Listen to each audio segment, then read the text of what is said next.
నమస్తే, welcome to evening edition. నేను మాధురి. ముందుగా బులెటిన్ హెడ్లైన్స్ చూద్దాం. ముగిసిన చంద్రబాబు పవన్ భేటీ, పెండింగ్ సీట్లు అభ్యర్థుల ఎంపిక ప్రచారంపై చర్చ.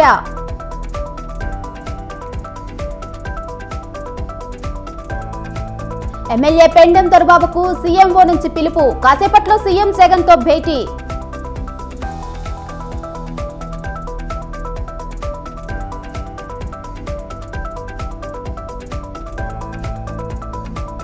మల్కాజ్గిరిలో కాంగ్రెస్ జెండా ఎగరాలి, పార్లమెంట్ ఎన్నికలపై సీఎం రేవంత్ ఫోకస్.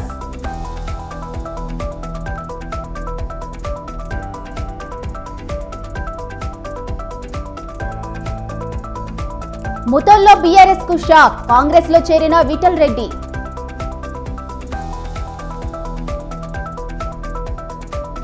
హెచ్ఎండిఏ కేసులో వెలుగులోకి టీడీఆర్ స్కామ్, కృష్ణకుమార్ శివబాలకృష్ణ అక్రమాలపై ఏసీబీ ఆరా. బీజేపీకి వచ్చిన ఎలక్టోరల్ బాండ్స్ పై విచారణ జరగాలి, కాంగ్రెస్ అకౌంట్లపై ఫ్రీజ్ తొలగించాలన్న కాంగ్రెస్ నేతలు.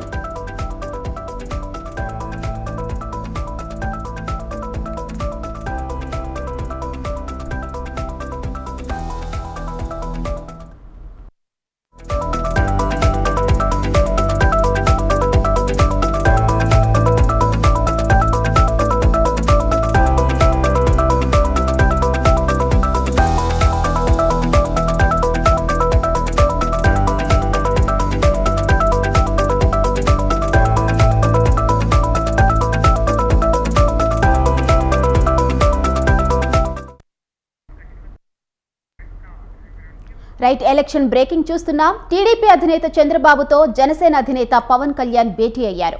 ఏపీ ఎన్నికల్లో అనుసరించవలసిన వ్యూహంపై చర్చించారు. ఇప్పటికే కొన్ని స్థానాలకు అభ్యర్థులను ప్రకటించగా మరికొన్ని స్థానాల్లో అభ్యర్థుల ప్రకటన పెండింగ్ లో ఉంది. కొన్ని స్థానాల్లో వివాదం కొనసాగుతుంది. ఉమ్మడి మేనిఫెస్టో పైన చర్చించినట్లు తెలుస్తోంది. ఇప్పటికే టీడీపీ 128 శాసనసభ స్థానాలకు అభ్యర్థులను ప్రకటించింది. మరో 16 పెండింగ్ లో ఉన్నాయి. 17 లోక్సభ స్థానాలకు అభ్యర్థులను ప్రకటించాల్సి ఉంది. పెండింగ్ లో ఉన్న శాసనసభ స్థానాలు, ఎంపీ అభ్యర్థులను నేడో రేపో టీడీపీ ప్రకటించే అవకాశం ఉంది. ఇక ఇదే అంశంపై మరింత సమాచారం మా ప్రతినిధి సంతోష్ ఫోన్లో అందిస్తారు. చెప్పండి సంతోష్.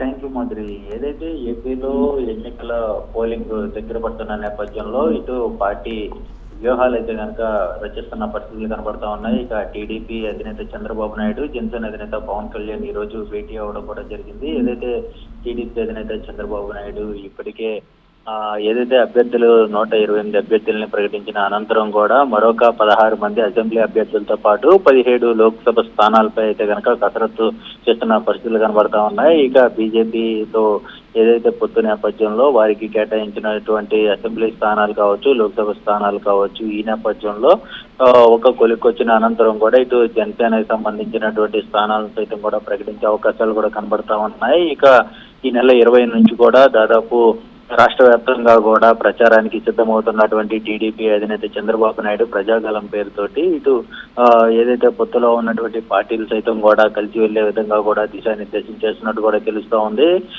ఇప్పటికే ఈ భేటీలో ముఖ్యంగా చూసుకున్నట్లయితే కనుక అసెంబ్లీ స్థానాలతో పాటు లోక్సభ స్థానాలు, అదే విధంగా ప్రచారం, సీట్ల సర్దుబాటు వ్యవహారాలు, వీటన్నిటిపై అయితే కనుక ఈ రోజు చర్చ జరిగినట్టు కూడా దృష్టికి వచ్చినట్టు కూడా తెలుస్తా ఉంది. ఏదేమైనప్పటికీ దాదాపు ఎన్నికల పోలింగ్ దగ్గర పడుతున్న నేపథ్యంలో కూడా ఎలాంటి వ్యూహాలు, అదేవిధంగా ఉమ్మడి మేనిఫెస్టో కావచ్చు, ఉమ్మడి హామీలు కావచ్చు, వీటన్నిటిని ప్రజలకు ఏ విధంగా చేరవేయాలి అన్న దానికి అయితే కనుక పూర్తి స్థాయిలో చర్చకు వచ్చినట్టు కూడా తెలుస్తా ఉంది. అదేవిధంగా ప్రచారానికి సంబంధించినటువంటి నాయకులు, ముఖ్య నాయకులు ఇటు టీడీపీ, జనసేన, బీజేపీ ముఖ్య నాయకులందరూ కూడా హాజరవడంతో పాటు ఏదైతే ఉమ్మడి సభలు సైతం కూడా ఎక్కడెక్కడ నిర్వహించాలి, ఎప్పుడు నిర్వహించాలన్న దానికైతే కనుక పూర్తి స్థాయిలో కసరత్తు చేస్తున్నట్టు కూడా తెలుస్తా ఉంది. ఒక పక్క టీడీపీ అధినేత చంద్రబాబు నాయుడు, మరోవైపు చూసుకున్నట్లయితే కనుక జనసేన అధినేత పవన్ కళ్యాణ్, బీజేపీ ఏపీ రాష్ట్ర అధ్యక్షురాలు దగ్గుబాటి పురంధేశ్వరి ముగ్గురు కూడా ఏదైతే ఒక చర్చ కూడా జరిగే అవకాశాలు కూడా కనబడతా ఉన్నట్టు కూడా తెలుస్తా ఉంది. ఎందుకంటే ఇక అభ్యర్థుల ప్రకటన అనంతరం కూడా దీనికి సంబంధించినటువంటి అంశాలన్నీ కూడా పూర్తి స్థాయిలో అభ్యర్థులకు సంబంధించినటువంటి అంశాలన్నిటి కూడా ఇటు దిశానిర్దేశం చేసే విధంగా కూడా ఈ ముగ్గురు కూడా చర్చ జరిగే అవకాశాలు కూడా కనబడతా ఉన్నాయి. ఇప్పటికే ఢిల్లీలో బీజేపీ ఏపీ రాష్ట్ర అధ్యక్షురాలు దగ్గుబాటి పురంధేశ్వరి అసెంబ్లీ స్థానాలపై, అదేవిధంగా లోక్సభ స్థానాలపై ఫోకస్ పెట్టిన నేపథ్యంలో పూర్తి స్థాయిలో వచ్చిన తర్వాత కూడా వీరు కలిసి వెళ్లే అవకాశాలు కూడా కనబడతా ఉన్నాయి. Right, thank you Santosh.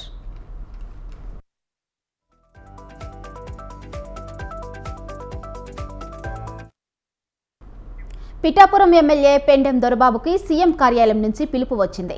Vijayawada రావాలని సీఎంఓ నుంచి ఆహ్వానం అందింది. దీంతో విజయవాడకు బయలుదేరారు పెండెం దొరబాబు. కాసేపట్లో సీఎంతో పెండెం దొరబాబు భేటీ కానున్నారు. పిఠాపురం నుంచి వైసీపీలో చేరిన మాకివీడి శేషకుమారి విషయం తనకు తెలియదని దొరబాబు ఆగ్రహం వ్యక్తం చేశారు. ఎమ్మెల్యే అభ్యర్థి వంగా గీత, ఎమ్మెల్యే పెండెం దొరబాబుల మధ్య సఖ్యత కుదిర్చేలా ప్రయత్నాలు చేస్తున్నారు.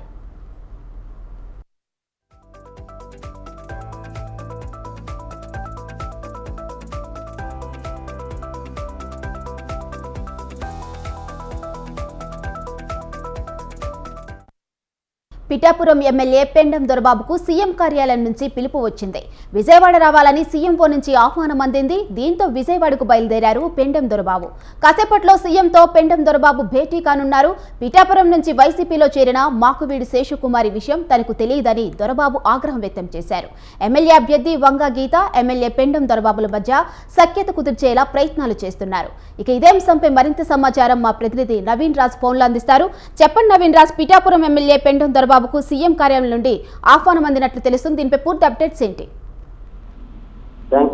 ఏదైతే పిఠాపురం ఎమ్మెల్యే పెండెం దొరబాబుకి అయితే సీఎం కార్యాలయం నుండి ఫోన్ వచ్చినట్లయితే సమాచారం అయితే అందుతుంది. కొంతకాలంగా అంటే పిఠాపురం ఎమ్మెల్యేగా ఉన్న దొరబాబుని అయితే పక్కన పెట్టి కాకినాడ ఎంపీగా ఉన్న వంగా గీతనైతే ఆ పిఠాపురం అసెంబ్లీ అభ్యర్థిగా అయితే జగన్ ప్రకటించారు. ఈ నేపథ్యంలో పెండెం దొరబాబు కొంచెం దూరంగానే పార్టీ కార్యక్రమాలకు ఉన్నట్లుగైతే తెలుస్తుంది. ఈ మధ్యకాలంలో వైసీపీ పార్టీలోకి అయితే కనుక జనసేన పిఠాపురం మాజీ ఇన్ఛార్జి శేష్ కుమార్ అయితే పార్టీలో కూడా చేర్చుకున్నారు. ఈ సమాచారం అయితే ఆ పెండెం దొరబాబు తెలియకపోవడంతో ఆయన అయితే ఆగ్రహం వ్యక్తం చేసినట్లుగా తెలిసింది. అదేవిధంగా ఈ కాకినాడ పిఠాపురం నియోజకవర్గంలో జనసేన అధినేత పవన్ కళ్యాణ్ పోటీ చేయడంతో ఆయన ఓడించేందుకు వైసీపీ వర్గాలు అయితే తీవ్రంగా కృషి చేస్తున్నాయి. ఈ నేపథ్యంలో పెండెం దొరబాబును కూడా బొచ్చగించి ఇటు వైసీపీ విజయం కోసం కృషి చేసేందుకు అయితే కనుక సీఎం కార్యాలయం నుంచి అయితే మంత్రాలు అయితే జరుగుతున్నాయి. ఈ రోజు ఉదయం అయితే కనుక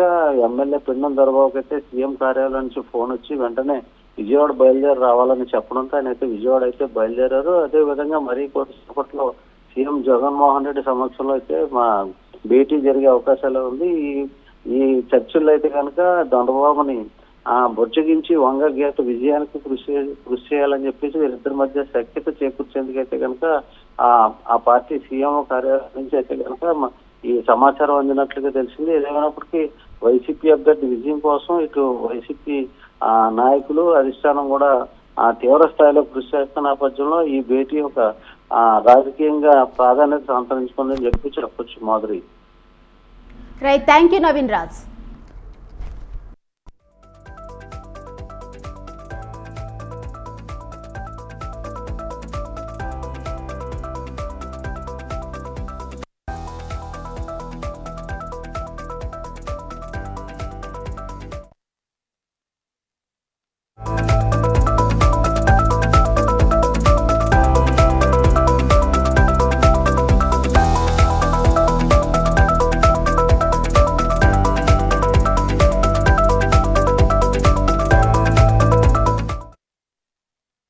రైట్, ఎలక్షన్ బ్రేకింగ్ చూస్తున్నాం.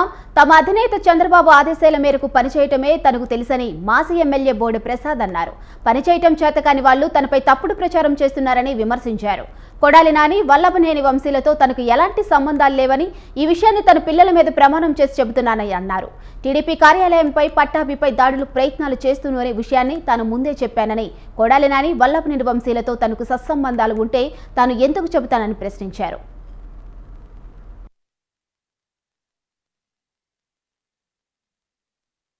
చేతకాని ఎదవలు కొంతమంది పార్టీ కోసం పనిచేయటం తెలవదు, ఏదో ఒక విధంగా ఎదటివాడి మీద బురద చల్లి లబ్ధి పొందాలనే ఆలోచన తప్పితే నేను ఛాలెంజ్ చేస్తున్నా.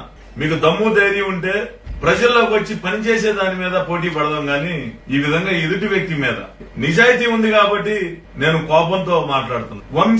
వంశీతోటి కొడాలి నానితోటి నాకు సంబంధాలా?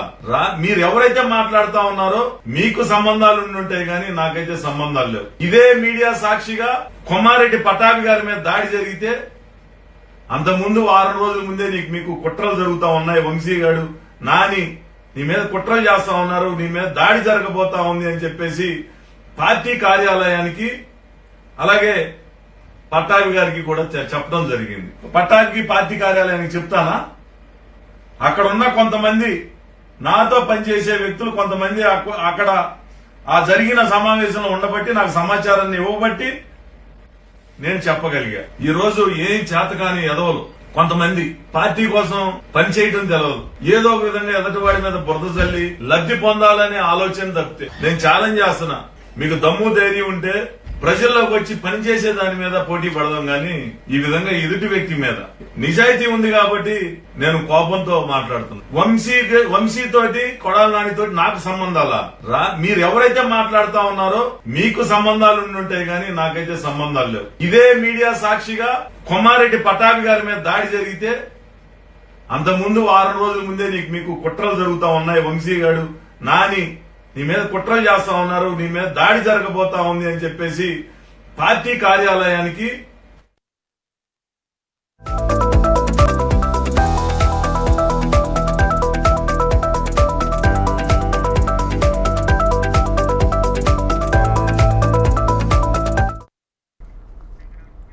రైట్, బ్రేకింగ్ న్యూస్ చూస్తున్నాం. ఎన్నికలు సమీపిస్తున్న వేళ ఏపీ కాంగ్రెస్ అభ్యర్థుల ఎంపికపై ఫోకస్ చేసింది. విజయవాడ ఆంధ్రరత్న భవన్లో కడప జిల్లా నేతలతో ఏపీసీసీ చీఫ్ షర్మిల భేటీ అయ్యారు. జిల్లాలో పార్టీ పరిస్థితులపై చర్చిస్తున్నారు. కడప పార్లమెంటు నుంచి షర్మిల ఎంపీగా పోటీ చేయాలని జిల్లా నేతలు డిమాండ్ చేస్తున్నారు.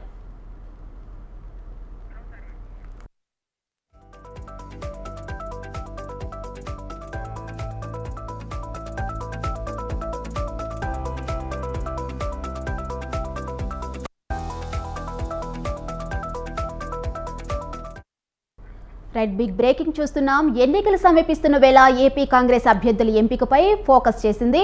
విజయవాడ ఆంధ్రరత్న భవన్లో కడప జిల్లా నేతలతో ఏపీసీసీ చీఫ్ షర్మిల భేటీ అయ్యారు. జిల్లాలో పార్టీ పరిస్థితులపై చర్చిస్తున్నారు. కడప పార్లమెంటు నుంచి షర్మిల ఎంపీగా పోటీ చేయాలని జిల్లా నేతలు డిమాండ్ చేస్తున్నారు.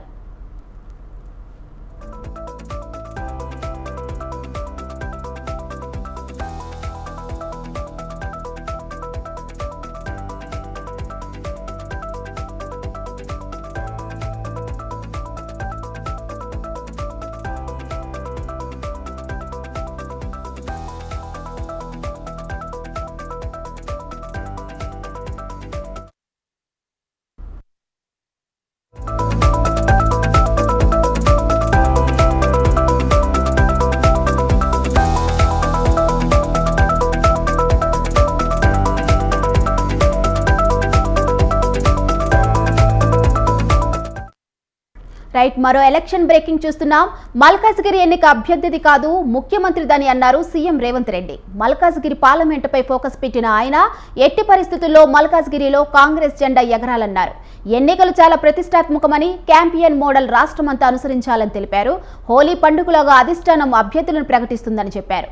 కష్టపడిన వారిని ప్రభుత్వంలో భాగస్వాములను చేసే బాధ్యత తనదని, తనకు బలమైన నాయకత్వం ఉందని, సమన్వయంతో ముందుకు వెళ్లాల్సిన అవసరం ఉందని సీఎం స్పష్టం చేశారు.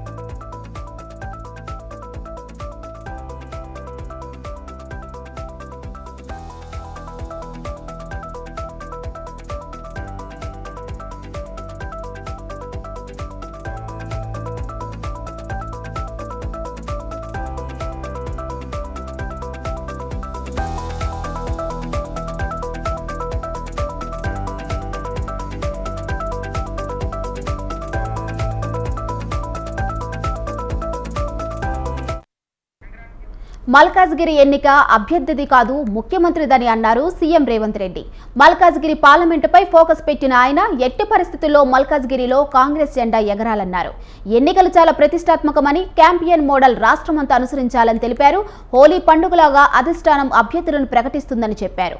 కష్టపడిన వారిని ప్రభుత్వంలో భాగస్వాములను చేసే బాధ్యత తనదని, తనకు బలమైన నాయకత్వం ఉందని, సమన్వయంతో ముందుకు వెళ్లవలసిన అవసరం ఉందని సీఎం స్పష్టం చేశారు.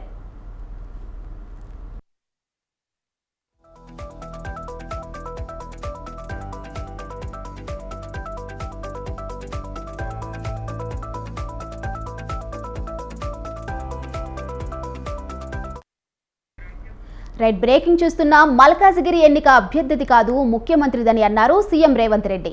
మల్కాజిగిరి పార్లమెంటుపై ఫోకస్ పెట్టిన ఆయన ఎట్టి పరిస్థితుల్లో మల్కాజిగిరిలో కాంగ్రెస్ జెండా ఎగరాలన్నారు. ఎన్నికలు చాలా ప్రతిష్టాత్మకమని, క్యాంపియన్ మోడల్ రాష్ట్రమంతా అనుసరించాలని తెలిపారు. హోలీ పండుగలోగా అధిష్టానం అభ్యర్థులను ప్రకటిస్తుందని చెప్పారు. కష్టపడిన వారిని ప్రభుత్వంలో భాగస్వాములను చేసే బాధ్యత తనదని, తనకు బలమైన నాయకత్వం ఉందని, సమన్వయంతో ముందుకు వెళ్లవలసిన అవసరం ఉందని సీఎం స్పష్టం చేశారు. ఇక ఇదే అంశంపై మరింత సమాచారం మా ప్రతినిధి రాజు ఫోన్లో అందిస్తారు. చెప్పండి రాజు. రైట్, పార్లమెంటు నియోజకవర్గాల వారీగా సీఎం రేవంత్ రెడ్డి సమీక్షలు నిర్వహిస్తా ఉన్నారు. ముఖ్యంగా మా కొద్దిసేపటి క్రితమే జూబ్లీ హిల్స్ తన నివాసంలో సీఎం రేవంత్ రెడ్డి మల్కాజిగిరి పార్లమెంట్ నియోజకవర్గానికి సంబంధించినటువంటి కీలక నేతలు, అలాగే పార్లమెంట్ నియోజకవర్గాల్లో సమావేశం నిర్వహించారు. మల్కాజిగిరి నియోజకవర్గంలో గతంలో రేవంత్ రెడ్డి పోటీ చేశారు. ఆ నియోజకవర్గం ఇప్పుడు అత్యంత కీలకంగా మారింది. ఆ నియోజకవర్గంలో ఈసారి గెలుపు దిశగా కూడా అడుగులు వేస్తూ సీఎం దిశానిర్దేశం చేయడం అనేది జరిగింది. అయితే ఈ సమావేశానికి ముఖ్యంగా అటు మదియాక్షి గౌడ్ తో పాటు మంత్రి హనుమంతరావు మల్కాజిగిరి పార్లమెంట్ నియోజకవర్గానికి అభ్యర్థిగా దాదాపు ఖరారైనటువంటి సునీతా మహేందర్ రెడ్డిలు కూడా హాజరయ్యారు. అయితే ముఖ్యంగా ఆ నియోజకవర్గంలో పనిచేసేటటువంటి కార్యకర్తలు గత అసెంబ్లీ ఎన్నికల్లో ఆ సిగ్మెంట్ లోని మల్కాజిగిరి పార్లమెంట్ నియోజకవర్గంలోని అసెంబ్లీలో ఏ ఒక్క చోట కూడా కాంగ్రెస్ పార్టీ జెండా ఎగరకపోయినప్పటికీ కూడా అత్యంత విశ్వాసంతో గత ఎన్నికల్లో రేవంత్ రెడ్డి ఎంపీగా పోటీ చేసిన సమయంలో కూడా అత్యంత విశ్వాసంతో పనిచేశారు. అదే విశ్వాసంతో మరోసారి పనిచేయాలి, ఈసారి మల్కాజిగిరి మోడల్ తో పనిచేయాలంటూ కూడా శ్రేణులకు పిలుపునిచ్చారు. ముఖ్యంగా ఉదయం 7 గంటల నుంచే ఇంటింటికి వెళ్లి ప్రచారం చేయాలి, మార్నింగ్ వాక్ చేయాలంటూ కూడా దిశానిర్దేశం చేశారు. దాంతో పాటుగానే అభ్యర్థులు ఎవరైనా సరే పార్టీ కార్యకర్తలు బలంగా ఉండి పనిచేయాలి, పనిచేసిన అనంతరం కూడా వారిని దృష్టిలో పెట్టుకొని వారికి అవకాశాలు చెప్పడం అనేది జరిగింది. అయితే ఈ సమావేశం అనంతరం కూడా రేవంత్ రెడ్డి ఆదిలాబాద్ ముఖ్య నేతలతో కూడా సమావేశం కానున్నారు. అనంతరం దీపదాస్ నుంచి నివాసంలో 5 గంటల తర్వాత ఖమ్మం పార్లమెంటు నియోజకవర్గానికి సంబంధించినటువంటి కీలక నేతలతో కూడా భేటీ అనుకున్నారు. ఇప్పటికే ఆ పార్లమెంట్ నియోజకవర్గాల్లో కమ్మలకు కేటాయించాలి, ఆ పార్లమెంటు అభ్యర్థిత్వాన్ని కూడా కమ్మ సామాజిక వర్గానికి చెందినటువంటి నేతలకు కేటాయించాలంటూ కూడా ఒక వర్గం నుంచి పెద్ద ఎత్తున డిమాండ్లు వస్తున్న నేపథ్యంలో మరోసారి భేటీ కానున్నారు. ఈ భేటీలోని అంశాలను ఏఐసీసీకి నివేదిక ఇచ్చిన అనంతరం కూడా పూర్తి స్థాయిలో కూడా తుది దశ ప్రకటన కూడా వచ్చేటటువంటి అభ్యర్థుల ప్రకటన వచ్చేటటువంటి అవకాశం అయితే కనిపిస్తా ఉంది. ఏది ఏమైనప్పటికీ కొత్తగా భేటీలతో నియోజకవర్గంలో ఉన్నటువంటి పరిస్థితులను ఇప్పటిప్పుడు ఎన్నికలు జరిగితే ఏ పార్టీకి ఎటువంటి బలాలు ఉన్నాయి, ఏ విధమైనటువంటి వ్యూహాలతో వెళ్తే కాంగ్రెస్ పార్టీకి అత్యధికంగా మెజార్టీ వచ్చేటటువంటి అవకాశం ఉంటుంది అనేటటువంటి అంశాల మీద కూడా సీఎం రేవంత్ రెడ్డి దృష్టి పెట్టారు. దీంతో పాటు ఇతర పార్టీలకు చెందినటువంటి నేతలు పార్టీలోకి తీసుకోవడం ద్వారా ఎటువంటి పార్టీకి ఎటువంటి మైలేజ్ వస్తుంది, అలాగే ఓట్లు రాలేటటువంటి అవకాశం ఉంటుంది అనేటటువంటి అంశాల మీద కూడా చర్చించినట్లుగా తెలుస్తా ఉంది. ఏది ఏమైనప్పటికీ కార్యకర్తలు బలంగా పనిచేయాలి. ఇప్పుడు ఇక్కడ పనిచేస్తేనే రానున్న రోజుల్లో అత్యధిక నిధులు తీసుకువచ్చి కూడా ఆ ప్రాంతాన్ని అభివృద్ధి చేసుకోవడానికి కూడా అవకాశం ఉంటుంది. కేంద్రంలో ఇండియా కూటమి అధికారంలోకి వస్తేనే మరిన్ని నిధులు తెచ్చుకోవచ్చు అనే విధంగా కూడా శ్రేణులకు పిలుపునిచ్చారు. Right Raju, thanks for the updates రాజు.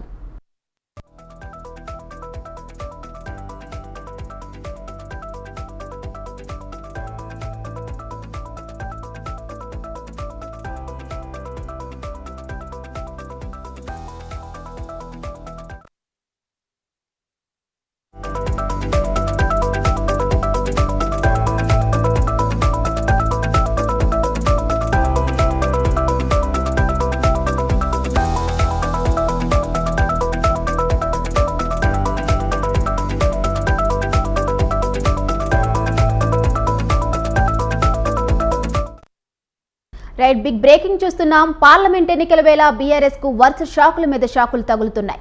ఇప్పటికే పలువురు కీలక నేతలు పార్టీని విడారు. కొందరు బీజేపీలో చేరుతూ ఉండగా మరికొందరు కాంగ్రెస్ తీర్థం తీసుకున్నారు. తాజాగా బీఆర్ఎస్ కు ఉమ్మడి ఆదిలాబాద్ జిల్లా ముతోల్ మాజీ ఎమ్మెల్యే విఠల్ రెడ్డి రాజీనామా చేసి కాంగ్రెస్ లో చేరారు. సీఎం రేవంత్ రెడ్డి సమక్షంలో విఠల్ రెడ్డిని కాంగ్రెస్ లో చేర్చారు. ఆయన కండువా కప్పి పార్టీలోకి ఆహ్వానించారు మంత్రి సీతక్క.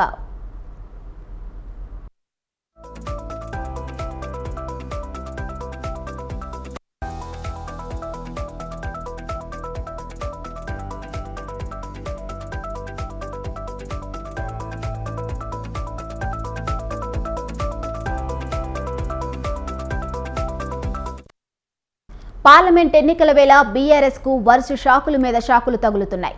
ఇప్పటికే పలువురు కీలక నేతలు పార్టీని వీడారు. కొందరు బీజేపీలో చేరుతూ ఉండగా మరికొందరు కాంగ్రెస్ తీర్థం తీసుకున్నారు. తాజాగా బీఆర్ఎస్ కు ఉమ్మడి ఆదిలాబాద్ జిల్లా ముతోల్ మాజీ ఎమ్మెల్యే విఠల్ రెడ్డి రాజీనామా చేసి కాంగ్రెస్ లో చేరారు. సీఎం రేవంత్ రెడ్డి సమక్షంలో విఠల్ రెడ్డిని కాంగ్రెస్ లో చేరారు. ఆయనకు కండువా కప్పి పార్టీలోకి ఆహ్వానించారు మంత్రి సీతక్క.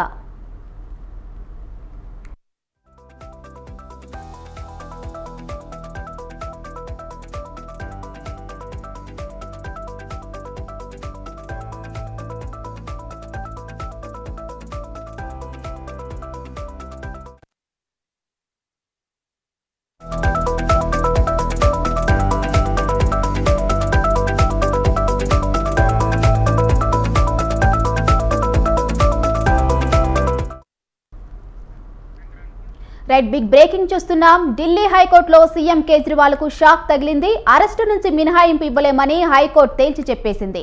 తదుపరి విచారణ ఏప్రిల్ 22కు వాయిదా వేసింది.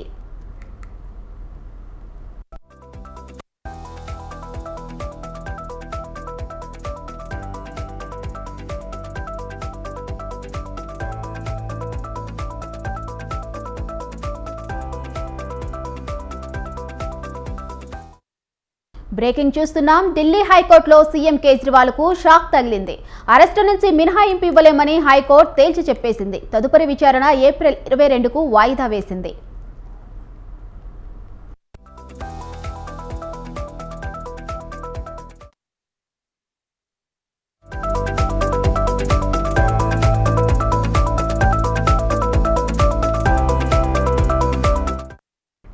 వివాదాస్పద కథతో రజాకర్ సినిమాను నిర్మించిన బీజేపీ నేత గూడూరు నారాయణకు బెదిరింపు కాల్స్ వస్తున్నాయి. ఎన్నికల ముందు రజాకర్ సినిమాను విడుదల చేయడం పెద్ద చర్చనీయాంశంగా మారింది. ఒక కమ్యూనిటీ పట్ల ద్వేషాన్ని పెంచేలా ఉద్దేశపూర్వకంగా చిత్రాన్ని రూపొందించారనే వాదన వినిపించింది. కాగా ఇప్పటి వరకు సినీ నిర్మాత గూడూరు నారాయణకు ఇప్పటి వరకు 1100 బెదిరింపు కాల్స్ వచ్చినట్లు తెలుస్తోంది. దీంతో గూడూరుకు 1+1 సిఆర్పీఎఫ్ జవాన్లతో కేంద్ర ప్రభుత్వం భద్రత కల్పించింది. బెదిరింపు కాల్స్ నేపథ్యంలో కేంద్రం ఈ నిర్ణయం తీసుకుంది.